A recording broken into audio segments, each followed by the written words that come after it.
My favorite phone in 2023 was the OnePlus Open, an excellent foldable that I still thoroughly enjoy to this day. Unfortunately, we never got a direct full-on sequel here in the States via OnePlus, but we did get one through Oppo and the Find N5, and I couldn't be happier. Well, I could, but I'll talk about how in a little bit. Either way, when this phone launched early this year, I just knew I had to get my hands on it. OnePlus and Oppo got a lot right with the Open and the Find N3, and the Find N5 picks up where that phone left off in some of the best ways possible. For one thing, the hardware stands out with its high quality and premium build, its clean design, this slick looking textured back adds charm and character, and of course, this phone is incredibly thin. It's as thin as everyone says it is. It's thinner than that slice of cheese you get on a White Castle burger, and it's evident by how it's barely wide enough to house a USB-C port. I think they actually had to customize this port so that it would fit properly. Now, it's not the thinnest on the market anymore. Tech moves quickly, and it's now just one of the thinnest. You got the Z Fold 7 and the Honor Magic V5 that boast around the same thinness at 8.9mm folded and 4.2 unfolded. Sure, it's only a few millimeters thinner than the Open, but it's very noticeable when you're using the phone. And when it's closed, it's like half a millimeter thicker than my iPhone 16 Pro and only 30 grams heavier, which I think is a hair over an ounce. It's one of those cases where you really have to try out and feel the phone for yourself to get the full idea, because video can only do so much. It is crazy, and I love it. The camera housing lost some weight too, which is cool for aesthetics, and yeah, overall, this thing is incredibly well crafted. The hinge has been rock solid, no issues there. There's a satisfying closing sound. The haptics are nice and crisp. The fingerprint scanner is quick and accurate. The trusty alert slider is here, love that. The side buttons are a little softer and less tactile than I prefer, but that's a huge nitpick. Now, the speakers could be better in my opinion. They're not the best or the worst that I've heard. They are lacking some low end, and they don't sound as warm and full as speakers on other top end phones. It's not a deal breaker, just me continuing to nitpick. I think they sound fine. Oh, and the button placement, yeah, it's pretty high up there. I'm definitely performing those good old ham gymnastics. Did I say ham gymnastics? I'm definitely performing those good old hand gymnastics when I need to access them. It's kind of annoying at first, but you could get used to it, I suppose. And it actually ended up making it easier to open the phone since there's more room to grasp and there aren't buttons in the way to accidentally press. I wonder if this was intentional. Now, battery life has been significantly better than what I was initially expecting. It's genuinely impressive all things considered, and it's been very consistent ever since I first started using the phone. It's got a substantial silicon carbon battery, which for a foldable of this size gets a big thumbs up from me. I'm looking at you, Z Fold 7. I'm easily getting around 7 to 8 hours of screen on time with mixed usage. With light usage, I've been able to pull a little over a full day on a single charge. And even with a heavier workload, lots of maps and camera use, doom scrolling, some gaming, emails, doom scrolling, streaming media, multitasking, oh, and doom scrolling, I still don't really end up plugging in until I head to bed or around at dinner time, so it's more than good enough for me. The phone does have 80-watt wired charging and 50-watt wireless charging, so in the event that I end up needing to charge during the day, I can just plug the phone in, give it a little extra juice, and recharge it in little to no time at all.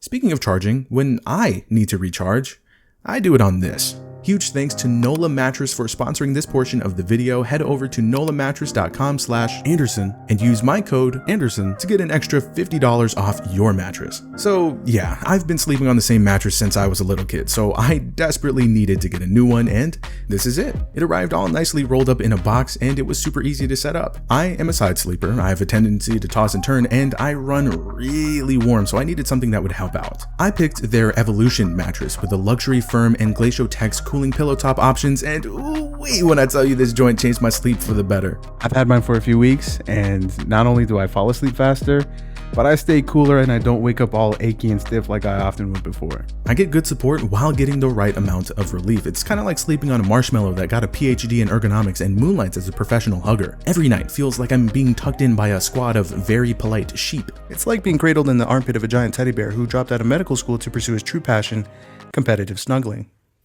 No, it is super comfortable. Listen, I'm almost 30, so upgrades like this have gotten astronomically important. Now, unlike other brands, Nola mattresses don't contain fiberglass, and none of their mattresses are made using harmful chemicals. They're designed, assembled, and shipped from their factory out in Arizona, where they do their own in-house coiling, foam cutting and pouring, lamination, and sewing. Now, if you're worried about buying something online that you haven't tried yet, I totally get it, but you're good, because they have a 120-night sleep trial, giving you over 3 months to make sure you love it, and on top of that, it gets shipped to your door for free. You get a limited lifetime warranty and access to financing and flexible payment plans. They really know what they're doing over there at Nola. I mean, they've won awards for these things.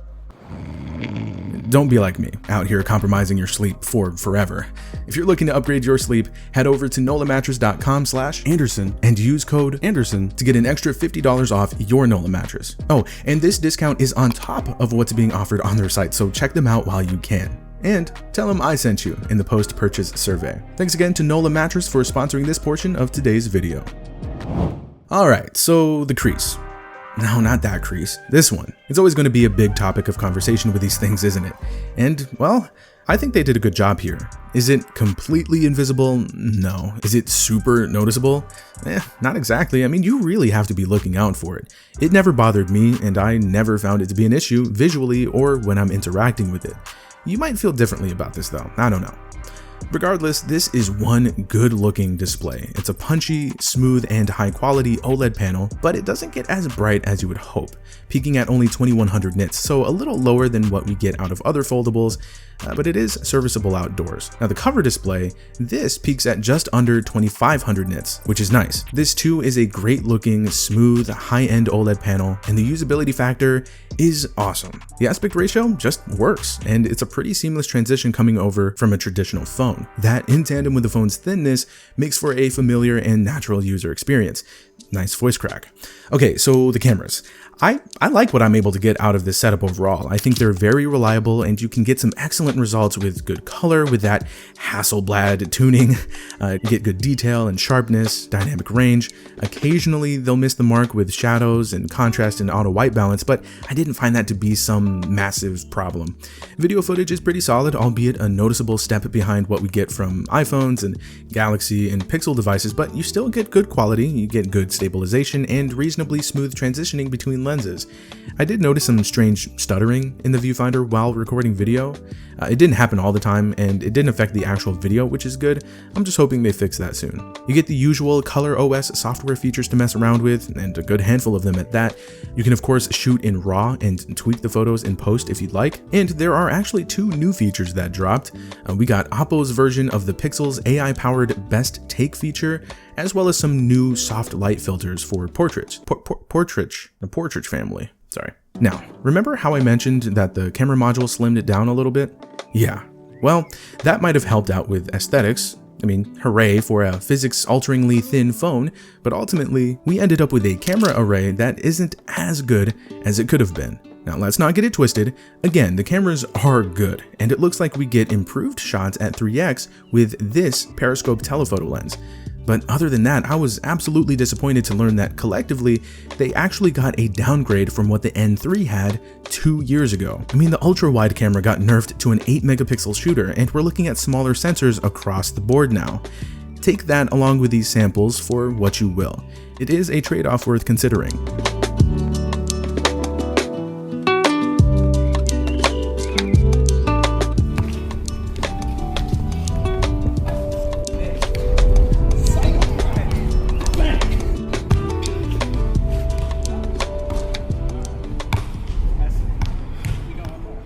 As for speed and performance, I couldn't think of much to add here, because in my experience I haven't had any glaring issues with this category. That Snapdragon 8 Elite chip and all of that RAM make for an absolute powerhouse of a phone. Now, under heavy load, the phone does warm up, but that's normal, and I haven't experienced any overheating. The phone just flies. It crushes every task I throw at it. I suppose, if anything, I have experienced some glitches with application optimization and continuity inconsistencies for the larger display, but those can be fixed via software updates. Other than that, this phone is straight butter. If you know, you know. Speaking of software, Color OS is very familiar, as it's essentially taken over for what I'm now used to with Oxygen OS. They're nearly identical. There's a lot to like here, as we've seen. You get your usual set of features, quality of life goodness spread throughout like the Files dock and recent Files shortcuts. You got your fluid and detailed animations, a fun collection of customization options, all the cool stuff that came with ColorOS 15 when it launched late last year. And I've always liked the little things, like being able to quickly continue what I was doing on the big screen when I closed the phone by swiping up. Also, I find it hilarious that these live alert capsules, which are really cool by the way, live in the middle of the inner display, even though the camera cutout is over there in the corner. Anyway, the OS is pretty light on the whole AI stuff compared to what other OEMs offer as of now, but you do get a generative AI writer tool for social posts, you got your smart reply feature, there's a transcribe feature that doesn't work here in the States, and you got your features geared toward photo editing. They're not too shabby, but if you're really into baked-in AI, Google and Samsung have what you're looking for more readily than what's here. Now, I would like to see a feature that lets me set up a unique and separate home screen environment for when the phone is closed versus when it's opened, like I can in One UI on the Z Fold, for example. And one gripe I have is that, unless I'm completely missing something, a double press of the power button does not launch the camera, and there's no way to set it as such. I guess this is a ColorOS thing. It allows me to do a double press of a volume button to launch the camera, as long as the phone is locked, and it doesn't work during media playback. I could always use an off-screen gesture too, this works just fine, but the power button method has been second nature to me on like every Android phone for eons, so it was pretty jarring to see that this doesn't appear to be a standard feature here. Excuse me, hi, yes, editor Zach here. Hey Zach in the past, yes, you were missing something, you buffoon. Just go into settings, accessibility and convenience, scroll down, hit power button, and you change it in there. You happy now? Oh, okay. Sweet, thanks editor Zach. Anyway, for me though, the star of the show is the multitasking functionality. We've seen this before with Oxygen OS on the OnePlus Open. The gestures, navigation, and layouts all make sense. It's intuitive and easy to get the hang of, and it's kind of silly how fun it is to use 3 apps simultaneously, whether they're all side by side or side by side with the third one off on its own in a larger window, or all of them in expanded windows. Again, it's nothing new, but it's slick as heck and I use it all the time. This is where these types of phones really shine, and it's a big reason why one may want to get one of these. Aside from the obvious fun, play, and entertainment chops, the productivity proposition is there too, and it's gotten even better with the ability to connect to and control your Mac remotely, along with methods for easily transferring files between this phone and a Mac or an iPhone. Now for that, you're gonna have to get your friends and your family to download the O+ Connect app, but if you can convince them to do it, it'll be worth it. These work decently well for the most part. It's good stuff so far, bridging the gap between ecosystems. We need more of this from other OEMs. I mean, someone's got to do it. In a lot of cases, when you're talking about an all-in-one solution, that solution is usually okay but not great at any one of those things. In this case, I think it's safe to say that the Find N5 is great at being both a regular slab phone and a mini tablet. But this, as a concept, isn't anything new. I felt the same way about the OnePlus Open. But being able to witness the progress and the technological advancements with this style of phone is nothing short of awesome. I hate to roundhouse kick you with a shoe full of reality, but this phone wasn't released here in the States. Heck, I don't think it got a European release for that matter. You can import one, of course, but that comes at quite the cost, and import or not, this phone is pricey, and depending on where you are, you could run into carrier compatibility issues. Make sure that if you do plan on getting one of these, you look up band support. I've been using mine with Google Fi, and coverage is solid and it gets the job done. But as good as this phone is, as much as I've enjoyed it and continue to enjoy it, it is still a tough recommendation to make. Aside from the cost to actually get one of these things, there are other valid concerns such as device durability, longevity, and the like, and the device's lack of a dust resistance rating. On its own, it's not a perfect phone, but I think it's just fantastic, and I want to recommend it to basically everybody. There are legitimately little to no compromises coming from a slab phone, and what you gain by doing so is pretty darn cool. This is what I've wanted for this form factor, but it looks like it'll still be a while before it gets fully injected into the mainstream. As of the publishing of this review, Samsung's Galaxy Z Fold 7 will have been out for a little while already. That's the big flagship foldable release for us here in the US, and that is one heck of a phone. I've been using it and I like it a lot, so keep an eye out for my review on that one, by the way. The new Pixel foldable is on its way, and the Honor Magic V5 is another phone I'm seeing good things about, so that's on the radar too. It may not be the only game in town, but I think Oppo crafted a winner with the N5. I'm looking forward to the next iteration, and I've got my fingers crossed for an eventual full-on OnePlus Open sequel. Oh, and shout out this nice unboxing experience too. You get the plug that you need for 80-watt charging in the box. Of course, I can't use this without an adapter, but you get the point. And you get a back case that covers the hinge. It's low-key pretty nice too. It's not just some throwaway plastic. It's got a faux leather texture thing going on. It's not the best for drop protection, but it's not meant to be, and it actually gets the job done otherwise. I like it. And shout out to Oppo for sending this unit out for review. They are not sponsoring this, and they did not see this video or anything before I published it. Let me know what you think of the Oppo Find N5, and I want to know your thoughts on this year's foldables in general. If you made it to this point of the video, you know it's time to drop a potato in the comments. You are awesome, and don't let anybody tell you otherwise. Thank you so much for watching.